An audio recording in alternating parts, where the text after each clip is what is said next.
A warm welcome to the show. David Khrikuli is one of the most talked about pianists from the recent Chopin competition. Since then, his career has gained considerable momentum. Now he returns to Warsaw not only to speak with us, but also to perform at the Fryderyk Chopin University of Music, one of the most prestigious musical institutions in the country.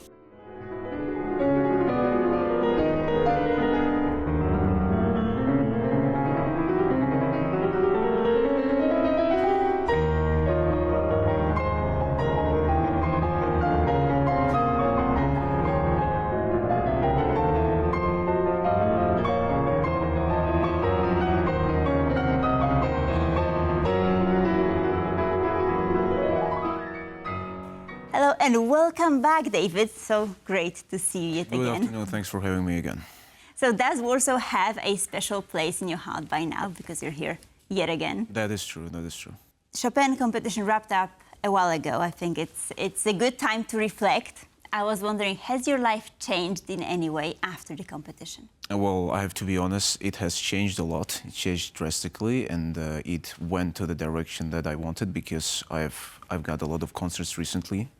This year I've got for around 60 concerts coming up, and yeah, I mean this is exactly what I was looking for, and thanks to the competition's exposure and of course to the public's warm welcome for this is happening now.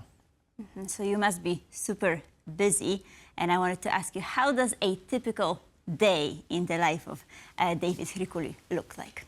Well, we are, you know, just having always thinking about what to improve, and but you know, I think that this is it doesn't matter if how many concerts you have. I still look at it the same way all the time because I try to be very responsible for all my performances.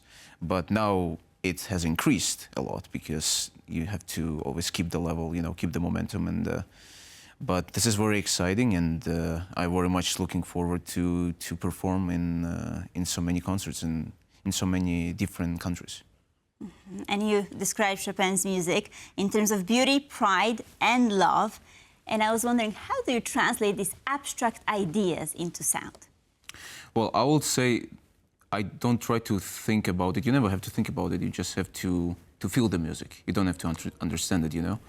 But I've said these words, but I think that Chopin has really everything in his music because his range is really extreme when it comes to his expression, and yeah, I mean I just feel his music very well, and I try to be as honest as I can with myself and with the public. I don't have a specific ritual or no specific method of how to do it. I just do it, and yeah, that's it.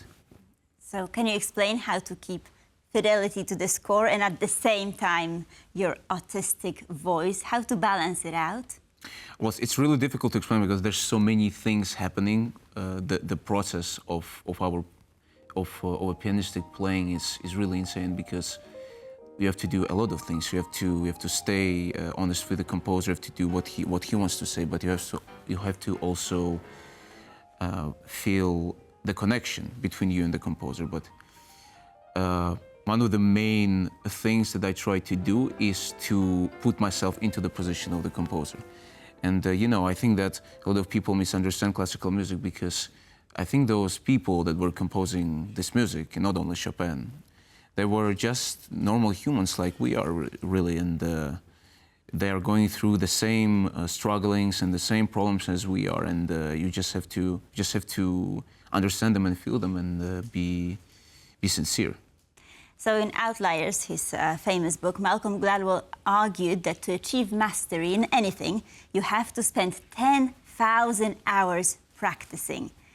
How much do you practice? Well, I never count, because it's an extremely random number, but you don't even need hours, really. This is infinite because there is never really an ending. And I think this is one of the most fun parts about our job, because this is a never-ending job. And you always try to, no, you don't try, you just always find something new, and you try to find something new as well. Mm-hmm. And this is what keeps the excitement for me at least, in my job. Okay, so how much do you practice in a week? Can you tell us? This can differ from 3 to 5 hours. It can be sometimes even 2 hours, but I practice a lot just in my head, you know, like a conductor. Because you need to have a concept of what you want to do and how you want to do it. And then you just, you know, sit on the piano and you start to work on it and start to do it with your hands. But the main part is to have the vision and to have the imagery in your head first. And does the instrument matter? Because I know that pianists had an opportunity to select the brand of the piano that they were using during the competition. And you've selected Steinway. So Yeah. I was wondering why this particular piano. Is there really a difference between all of them? Well, there's a difference, especially when it comes to mechanism. It's just I'm very used to Steinways, and that's why I chose it. But it really doesn't matter which piano. In the end of the day, it's how you see the music and how you hear the music. But if you feel comfortable, you choose a specific brand. And for me, it was Steinway. So let me ask you a personal question, because when we last spoke, you said that you became friends with some of the other competitors. And I was wondering, do you still keep in touch? Yeah, of course. With them, and then I met also some new people, and yeah, we chat and we have a good time together when we meet up. Okay. Are you planning to perhaps perform together? Yeah, absolutely. If something like this comes up, I'm always down for it. So how do you imagine the next chapter in your musical journey? Well, for now, I just try to enjoy the present, and the way it's going for me is very good, and I will just stick to it and just go with the flow and see what comes up. And yeah, that's what I have for now.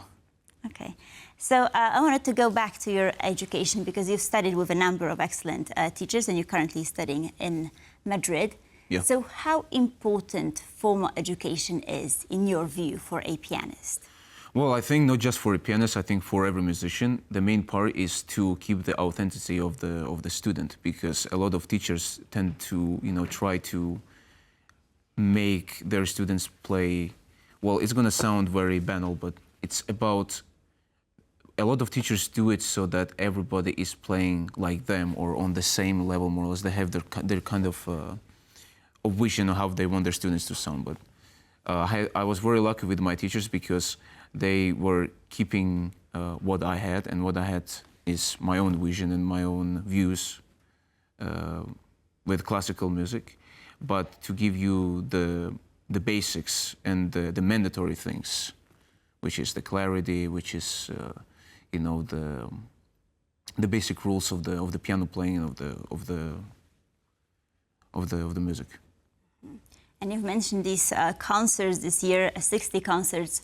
What repertoire have you chosen? Well, for now, I'm being asked to mostly play Chopin's work, but I will be definitely mixing it with other composers like Brahms, Prokofiev, Liszt, Scriabin, some Beethoven maybe, because you know, I played a lot of other music, and I would like to also perform that this year. And yeah, let's see how it goes. I think that for us, for pianists especially, the repertoire is so huge that you can choose variety of things and make it very interesting. So I'm very much looking forward to it.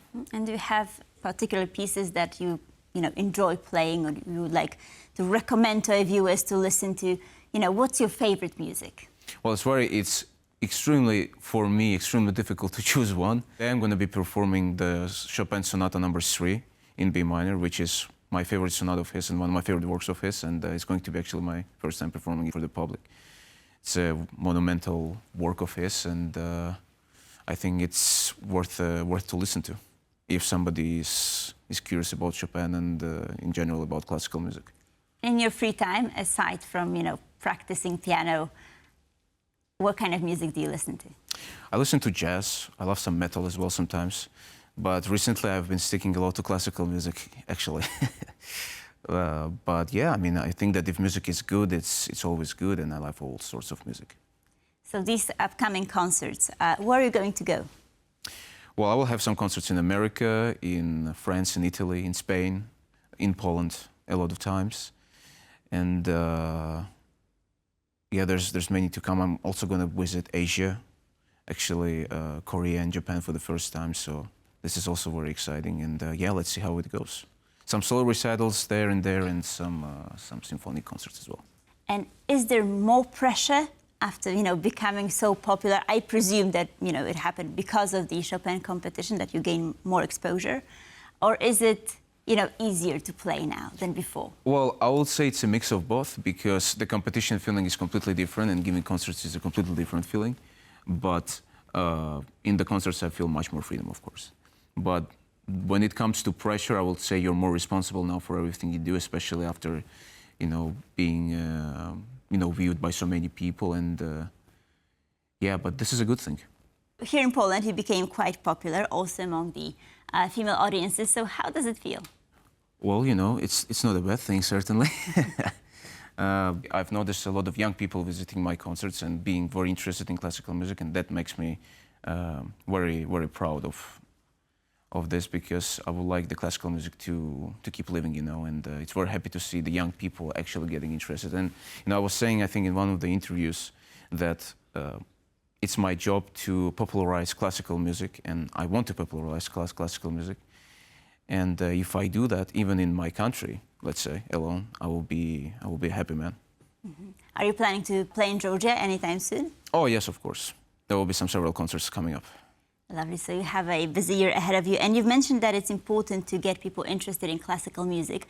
And I remember you becoming interested in Chopin at the age of 8, if I'm not mistaken. Yeah, that's correct. So I wanted to ask you, how to perhaps get kids interested in classical music. Have you thought about this?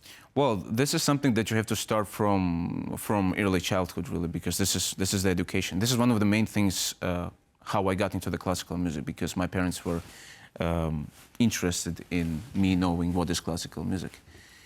But it's very hard to say, because there's no specific formula, because everybody,